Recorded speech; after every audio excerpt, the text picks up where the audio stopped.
History of India after independence, स्वतंत्रता के बाद के इतिहास पढ़ने वाले जो विद्यार्थी लोग हैं या जो कोई भी इसको पढ़ना चाहता है, वो इस बात को भी बहुत अच्छे से जानना चाहिए, अप्रिशिएट करना चाहिए कि जो एजुकेशन है उसकी फिलॉसफी होती है, philosophy of education.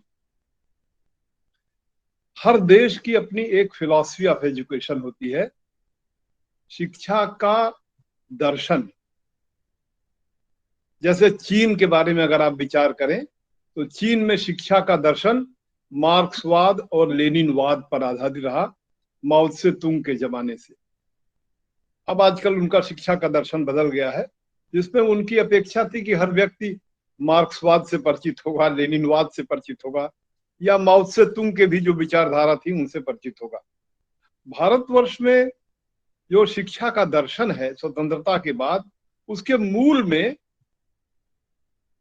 Mahatma Gandhi को आप याद कर सकते हैं, जिन्होंने शिक्षा के संदर्भ में आजादी के लड़ाई के पूर्व ही जो प्रयास किए, जिनका ये मुख्य आग्रह रहा कि किस तरह से एक स्वायत्त और स्वाधीन ग्रामीण समाज का निर्माण हो सके, और वह ग्रामीण समाज किस तरह से अपने पारंपरिक ज्ञान को भी विकसित करते हुए स्वायत्त और स्वतंत्र हो सके।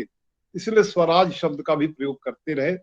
स्वराज का मतलब ही है कि अपना स्वराज कायम हो, अपनी स्वायत्तता कायम हो। इस बात को आगे बढ़ाते हुए ये देखेंगे कि कैसे स्वतंत्र भारत में खासतौर से पहला जो एजुकेशन का कमीशन राधाकृष्णन कमीशन आता है, राधाकृष्णन कमीशन के रिकमेंडेशन काशी हिंदू विश्वविद्यालय के लाइब्रेरी में रखे हुए हैं।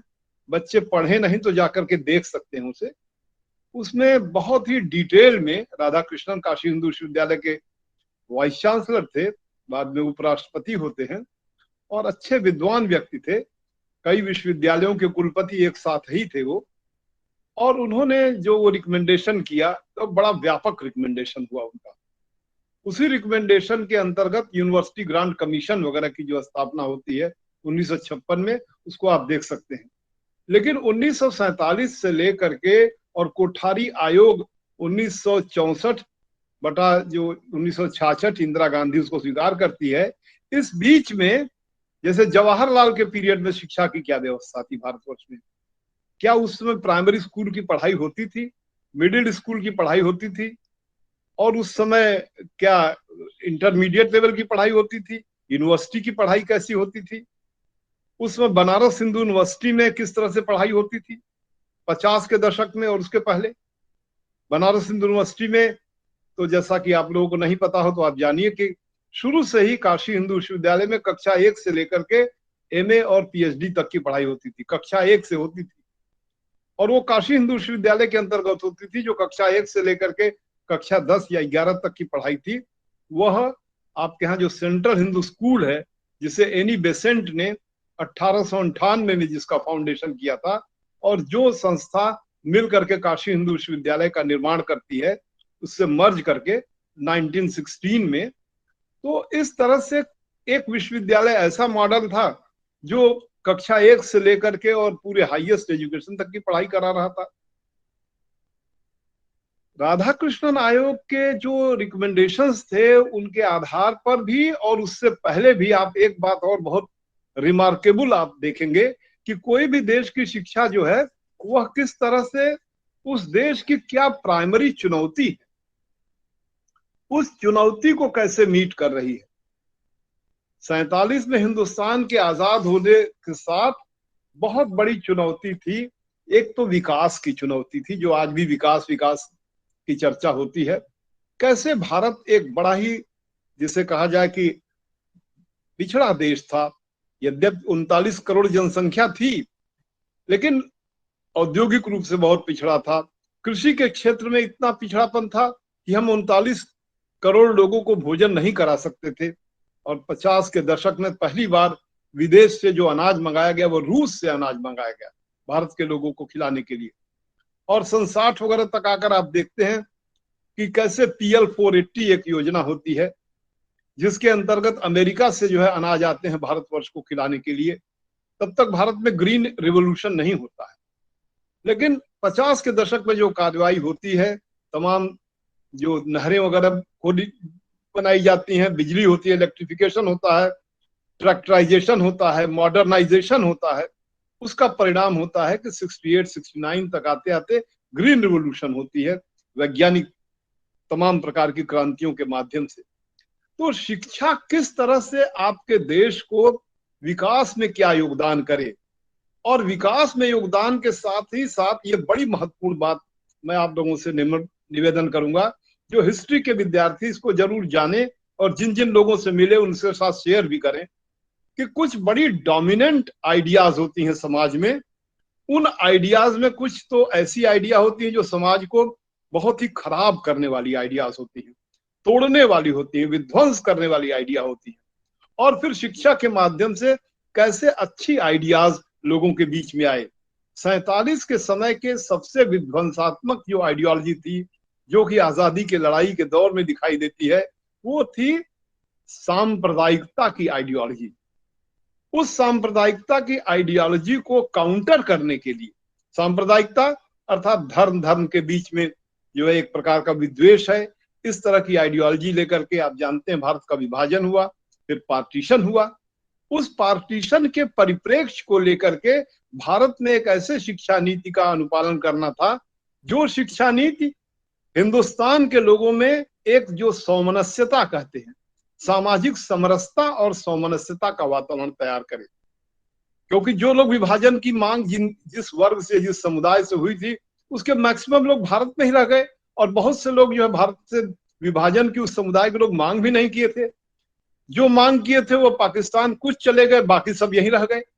तो एक सांप्रदायिक वैमनस्यता का वातावरण भारतवर्ष में बना हुआ था, उसको कैसे शिक्षा एड्रेस करे, उसको एड्रेस करने के लिए शिक्षा ने कैसे, आप देखेंगे कि जवाहरलाल के समय से और इंदिरा गांधी के 1977 तक, जब तक वो पावर में रहती है, उसके बाद हट जाती है, तब तक कैसे भारत का शिक्षा मंत्री किसी न किसी एक मुस्लिम स्कॉलर को बनाया जाता है।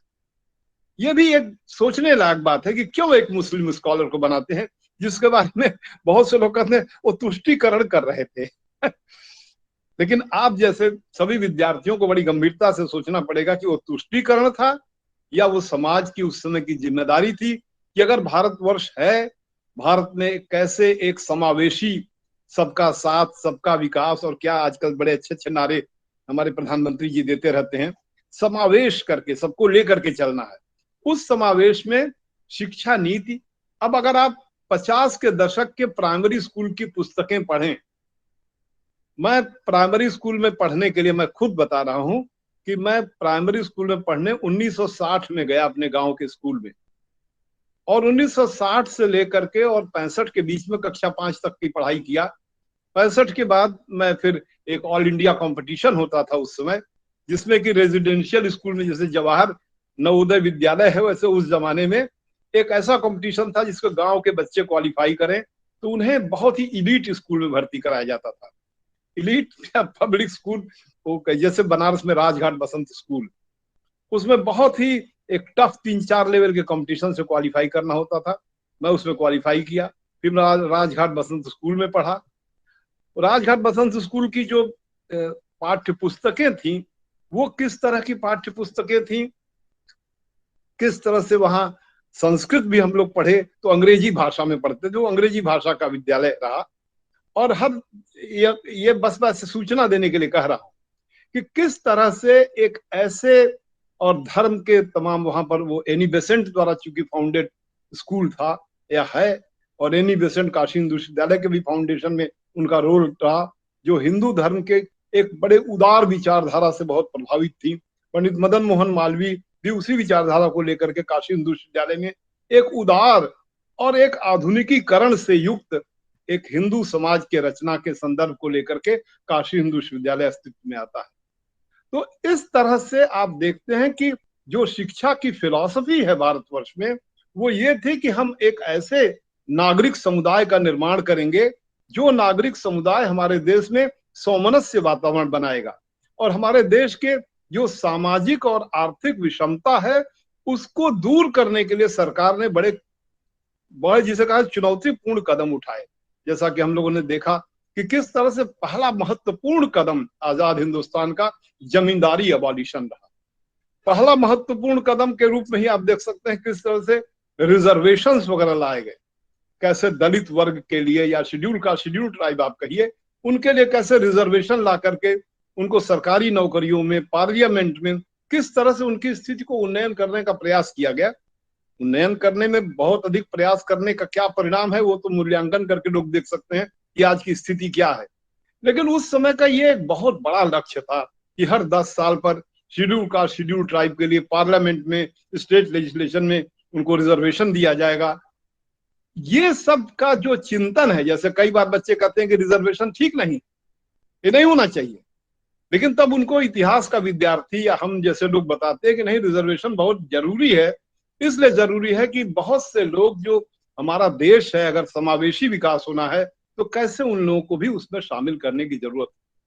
और इसी सब परिप्रेक्ष्य के साथ, जैसा कि सुधीर जी ने बहुत अच्छे से बताया कि दौलत सिंह कोठारी, कैसे दौलत सिंह कोठारी 1964 में, माने जवाहरलाल जैसा एक युग दृष्टा का समाप्ति हो जाता है, वो मई में उनका देहांत होता है। उसके बाद वो लाल बहादुर शास्त्री के समय में वो कमीशन बनता है और वो कमीशन बड़ी डिटेल रिपोर्टिंग करता है, बड़ा बहुत लंबा चौड़ा उसका जो इंटरव्यू वगैरह भी बहुत लंबा होता है, हजारों लोगों से इंटरव्यू लेकर के, और कुछ बातें वो रिकमेंड करते हैं 10+2+3 की, जैसा कि बताया सुधीर जी ने, वो करते हैं कि कैसे 10 साल तक पढ़ाई होगी, फिर 2 साल इंटर होगी, फिर 3 साल की पढ़ाई होगी।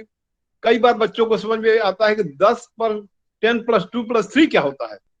तो मैं आपको बताऊं कि जब मैं पढ़ रहा था, मैंने बीएससी किया बनारस हिंदू यूनिवर्सिटी से, बैचलर ऑफ साइंस किया, फिजिक्स केमिस्ट्री मैथमेटिक्स से पढ़ा।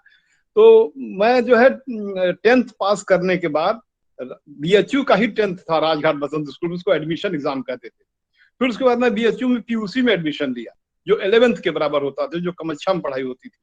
उसके बाद बस 2 साल का बीएससी होता था। लेकिन इसी कमीशन के, कोठारी कमीशन के ही रिकमेंडेशन के बाद ये हुआ कि बीएससी और बीए 3 साल का होगा। तो जो लोग उसमें बीएससी बीए 2 साल का किए थे, उन्हें एक और कोर्स करना पड़ता था, उसको कहते थे लिंक कोर्स। 1 साल और कर लीजिए तब आपकी डिग्री बीएससी की अच्छी मान्यता मानी जाएगी। अब जैसे आप देखें, आप ग्रेजुएशन के लिए जो आईआईटी का ग्रेजुएशन है, उसका समय सीमा बहुत अधिक 5 साल का है। मेडिकल का ग्रेजुएशन का सीमा 5 साल है। तो इस तरह से हम इसके माध्यम से ये कहना चाह रहे हैं कि किस तरह से वक्त की जरूरत के अनुसार, समय की आवश्यकता के अनुसार एजुकेशन की पॉलिसी, एजुकेशन की फिलॉसफी, एजुकेशन की मेथोडोलॉजी को डेवलप किया गया। फिर हम 1986 में पहुंचते हैं तो देखते हैं कि 1986 तक आते आते राजीव गांधी जो प्राइम मिनिस्टर हैं, उनके बारे में मेरा ये मूल्यांकन है बड़ी विनम्रता से कि वो एक फिलॉसफर नहीं थे, वो एक दार्शनिक नहीं थे। जवाहरलाल की तरह से दार्शनिक नहीं थे, इंदिरा की तरफ से भी दार्शनिक नहीं थे। वो एक ऐसे ही पर्सनालिटी थे जिनको जो सिखा दे, जो समझा दे, जो बोल दे, ठीक है कि वो एक ऐसे एग्जीक्यूटिव ऑफिसर थे जो कोई सिखा दे तो उसके अनुसार काम करे। मैं उसमें कोई निंदा नहीं कर रहा हूँ। एक अच्छा टॉप क्लास का प्राइम मिनिस्टर वो भी हो सकता है जो बहुत सी एडवाइस को लेकर माने। 1986 तक ये बात आती है कि भाई एक नई शिक्षा नीति पर भी कुछ बातचीत होनी चाहिए। अब नई शिक्षा नीति पर बातचीत पर मुझे आज भी याद है कि राजीव गांधी अक्सर ये बात कहते थे कि डिग्री का कोई महत्व नहीं है। डिग्री को ऐसे ये वाक्य का प्रयोग किया था कि डिग्री इसका कोई महत्व नहीं। और फिर उसमें हुआ कि इजी गोइंग वे में डिग्री दी जाए, आराम से। एक जमाने में, अंग्रेजों के जमाने में, जो भारत में शिक्षा व्यवस्था लंदन स्कूल के पैटर्न, लंदन यूनिवर्सिटी के पैटर्न पर थी कि एक यूनिवर्सिटी होगी, 3 यूनिवर्सिटियां थी भारतवर्ष में, और वो तीनों यूनिवर्सिटियां बस लोगों से परीक्षा कराएंगी और पढ़ाई विभिन्न इलाकों में होती रहेगी। जैसा कि आप लोगों ने आजादी के, मैंने प्री इंडिपेंडेंस के बीच का अगर आपने इतिहास पढ़ा है तो आपको पता है कि किस तरह से देश में 3 विश्वविद्यालय अस्तित्व में आते हैं। मद्रास में आता है, कलकत्ता में, बंबई में, और उनका काम होता है बस परीक्षा लेना। स्वतंत्रता के बाद या स्वतंत्रता के पूर्व भी इलाहाबाद विश्वविद्यालय 1880 वगैरह के लगभग, या काशी हिंदू विश्वविद्यालय 1916, या बहुत से जैसे पटना विश्वविद्यालय 1915-16, या साउथ इंडिया के आपके देखेंगे कि आपके कर्नाटका वगैरह में बेंगलोर वगैरह के विश्वविद्यालय 1915-16, बहुत से विश्वविद्यालय, लाहौर विश्वविद्यालय लगभग इसी के आसपास आते हैं। वो सब कैसे विश्वविद्यालय पूरी शिक्षा व्यवस्था करें, इनके संदर्भ में खड़े होकर के आते हैं। 1986 में आते आते ये बात मैं फिर से कह रहा हूं कि एक ऐसा वातावरण भी बना था। राजीव गांधी पर पर्सनल कोई रिमार्क मैं नहीं कर रहा हूं, लेकिन बहुत पढ़ लिख नहीं पाए थे। पायलट की डिग्री लेने गए थे, बेचारे डिग्री नहीं ले पाए थे। उनके परिवार में इंदिरा गांधी भी 10th पास थी। उनका भाई जो था संजय गांधी पूरे देश पर शासन करा, तो वो भी कोई बहुत पढ़ा, डिग्री के आधार पर पढ़ा लिखा नहीं था, समझदार बहुत था। तो एक ऐसा एक देश का प्रधानमंत्री आ जाए जो खुद भी बहुत जैसे डिग्री ना लिया हो। मैं नहीं कह रहा हूं कि डिग्री लेना बहुत बड़ी बात होती है, आदमी को ज्ञानी होना चाहिए। कुछ लोग कहते हैं अकबर के पास कोई डिग्री नहीं थी लेकिन बड़ा समझदार था। अब कोई कहे तुलसीदास जी कौन सी डिग्री लिए थे, कालिदास जी कौन डिग्री लिए थे। बहरहाल उस वातावरण के परिप्रेक्ष्य में Rajiv Gandhi Indira Gandhi National Open University के कॉन्सेप्ट को लेकर के आता है या आते हैं। और ये होता है कि दूरस्थ शिक्षा, दूर भी रहें आप, इग्नू के तमाम सेंटर्स खोले जाएंगे, उसमें इजी गोइंग में आपके पाठ्यक्रम भी, उसके जो पाठ्य पुस्तकें आपको दी जाएंगी, उनको पढ़ करके साल भर में आप एग्जाम दीजिए। इजी गोइंग में 3 साल के कोर्स को 4 साल, 5 साल, 6 साल में आप कहीं जेल में भी हैं, जैसे कई लोग जेल में रह करके इग्नू की परीक्षाएं टॉप कर गए हैं। अच्छे बच्चे इसलिए किसी कारण से जेल में रहे होंगे। तो एक शिक्षा को बहुत अधिक अवेलेबल बनाया। और अंग्रेजों के जमाने की जो शिक्षा थी, जैसे कोई एक बड़ी टफ व्यवस्था थी कि भाई इतना डिग्री है, इससे पास करना है, ये इम्तिहान है, ये गणित की परीक्षा है, ये साइंस की है। उस जमाने के लोगों की बातचीत को अगर कोई सुने तो देखेगा अंग्रेजों के जमाने की शिक्षा की वो लोग बहुत तारीफ कर रहे हैं और गणित की बड़ी तारीफ कर रहे हैं। अरे उसको एक बोलते हैं अद्धा पौआ पवन्ना, पता नहीं आप लोग सुने कि नहीं सर।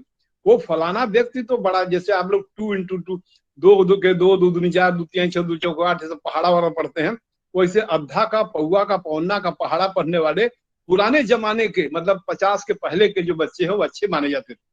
क्यों अच्छे माने जाते थे? क्योंकि आप पढ़ लिए तो जाइए महाजन की दुकान पर, उनके कैलकुलेशन वाले जो है आप एक नियुक्त हो जाइए, मुनीम नियुक्त होइए, एक छोटे दिखने वाले। अब हिंदुस्तान को चलाने के लिए किस तरह के बच्चों की जरूरत होगी, पूरे देश को चलाने के लिए शिक्षा कैसे उन्हें शिक्षित करेगी कि हर समय सरकार के मुखापेक्षी न हो करके वह किस तरह से एक स्वतंत्र ढंग से भी शिक्षित हो।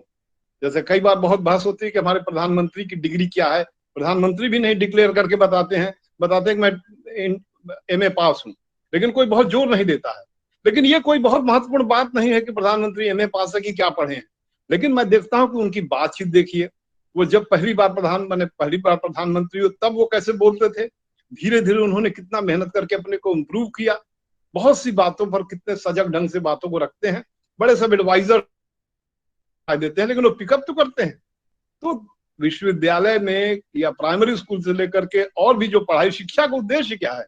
शिक्षा का उद्देश्य यह है कि आपको एक ऐसे वातावरण में पढ़ाया जाए जिससे कि एक दिन आप अपने टीचर से ये कह सकें कि सर आपने मुझे इतना पढ़ाया कि अब आपकी मुझे जरूरत नहीं है, अब मैं खुद समझ सकता हूं चीज को।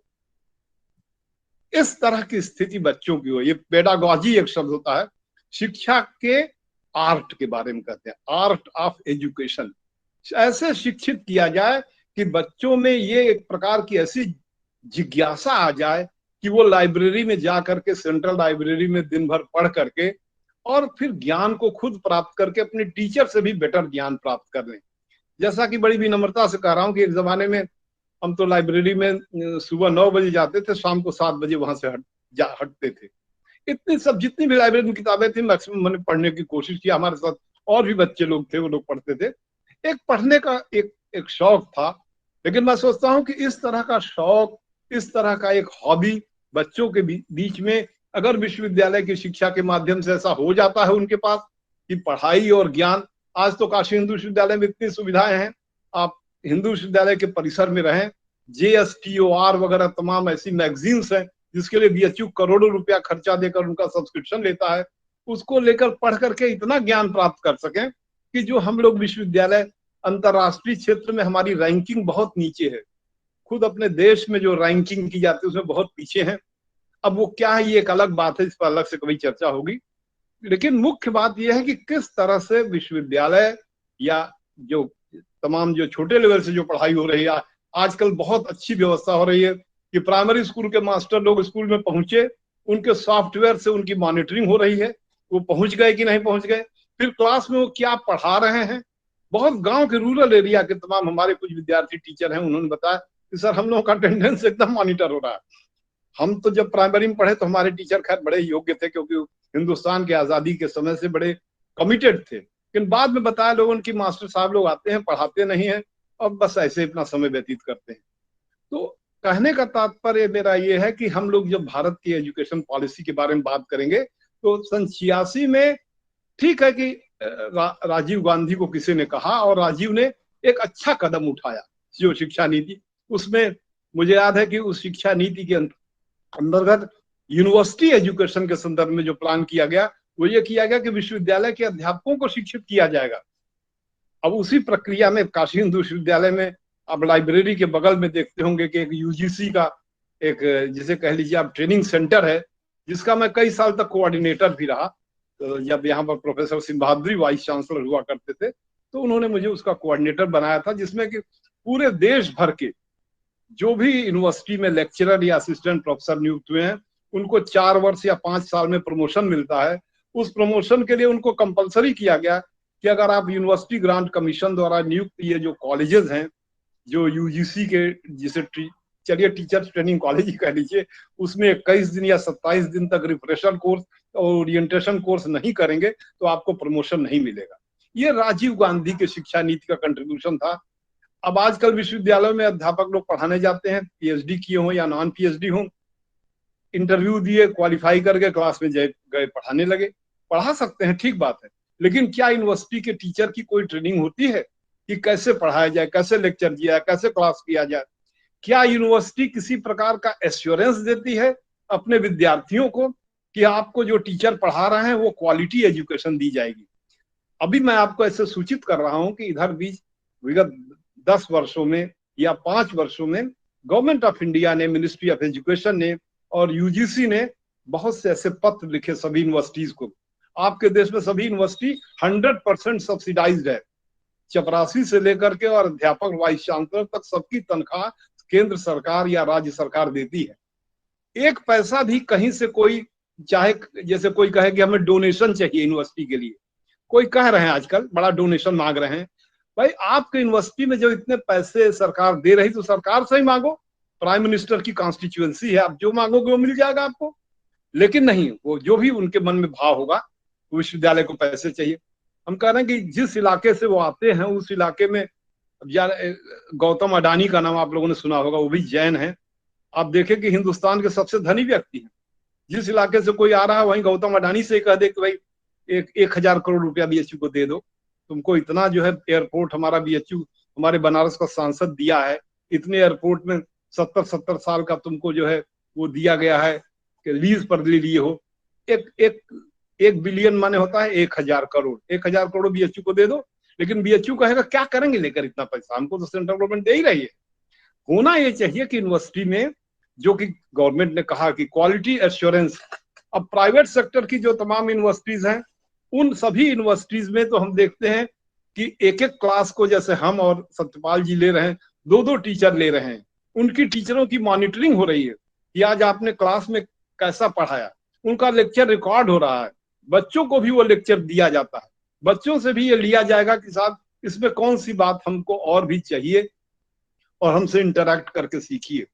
तो 1986 को मैं ये कह सकता हूं कि एक बड़ी लैंडमार्क इवेंट है, जिसमें राजीव गांधी ने जो नई शिक्षा नीति के बारे में घोषणा किया, और उसके बाद जो आचार्य राममूर्ति कमेटी 92 में, अब 92 तक आते आते नरसिम्हा राव जो है देश के प्रधानमंत्री होते हैं, उनके बारे में बहुत सी बातें कहने पर थोड़ा अच्छा नहीं लगेगा, विषयांतर होगा, लेकिन हमारे हिस्ट्री के विद्यार्थी जानते हैं कि हिंदुस्तान में ऐसा हुआ कि कोई पार्लियामेंट में, लोकसभा में घूस दे करके, लोकसभा के सदस्यों को घूस दे करके सरकार 5 साल तक चली।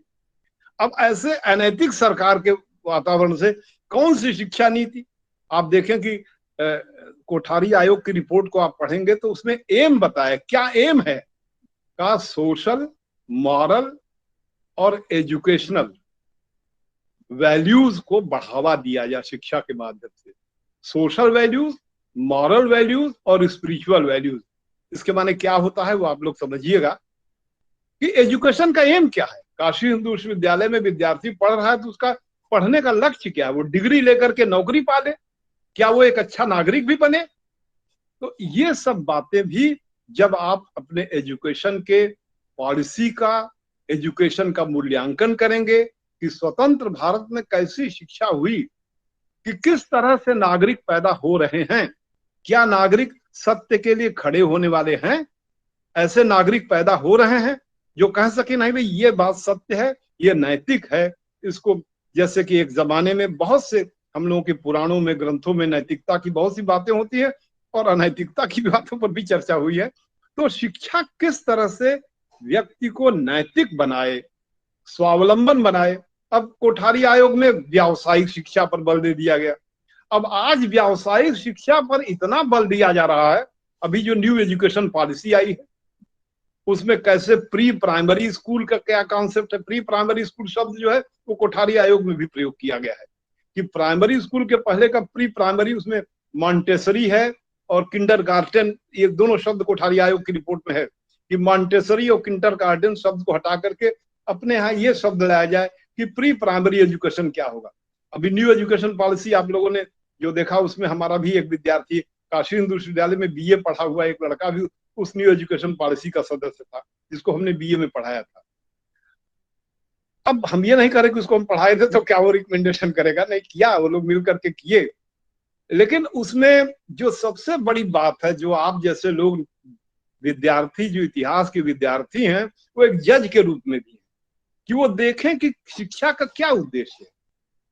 शिक्षा का उद्देश्य सब लोग, नौकरी मिलनी चाहिए, नौकरी मिलनी चाहिए, ठीक है नौकरी मिलनी चाहिए, लेकिन नौकरी मिलने के बाद क्या होना चाहिए कि आप नौकरी पा करके क्या आपके यहाँ ऑफिस खेलेंगे आप, जैसे कि सीरियल में ऑफिस खेलने होता है। कोई व्यक्ति जा रहा है तो कह रहे हैं कि भाई इतना पैसा लाइए तो आपका काम होगा। बहरहाल ये बहुत महत्वपूर्ण बात है कि एक जज के रूप में स्वतंत्र भारत की एजुकेशन पॉलिसी पर विचार किया जाए। क्योंकि समय, हमको लगता है कि एक सीमित समय में अपनी बात को कहना चाहिए। और शुभकामनाएं, आशीर्वाद कि आपने पूरा कोर्स कंप्लीट कर लिया। और इन बच्चों को यह है कि हम लोग तो सदा अवेलेबल हैं, चाहे फोन पर है चाहे व्हाट्सएप पर, कुछ भी प्रश्न पूछना हो तो पूछें। और हम लोगों को बड़ी खुशी होगी क्योंकि हम एक ऐसे बच्चा पैदा कर रहे, माने ऐसे विद्यार्थी पैदा कर रहे हैं जो विद्यार्थी हमसे प्रश्न पूछ सके। वही शिक्षा सबसे अच्छी है जो विद्यार्थियों को प्रश्न पूछना सिखा सके। तो बहुत बहुत धन्यवाद। और फिर सभी लोगों सर हमें भी आशीर्वाद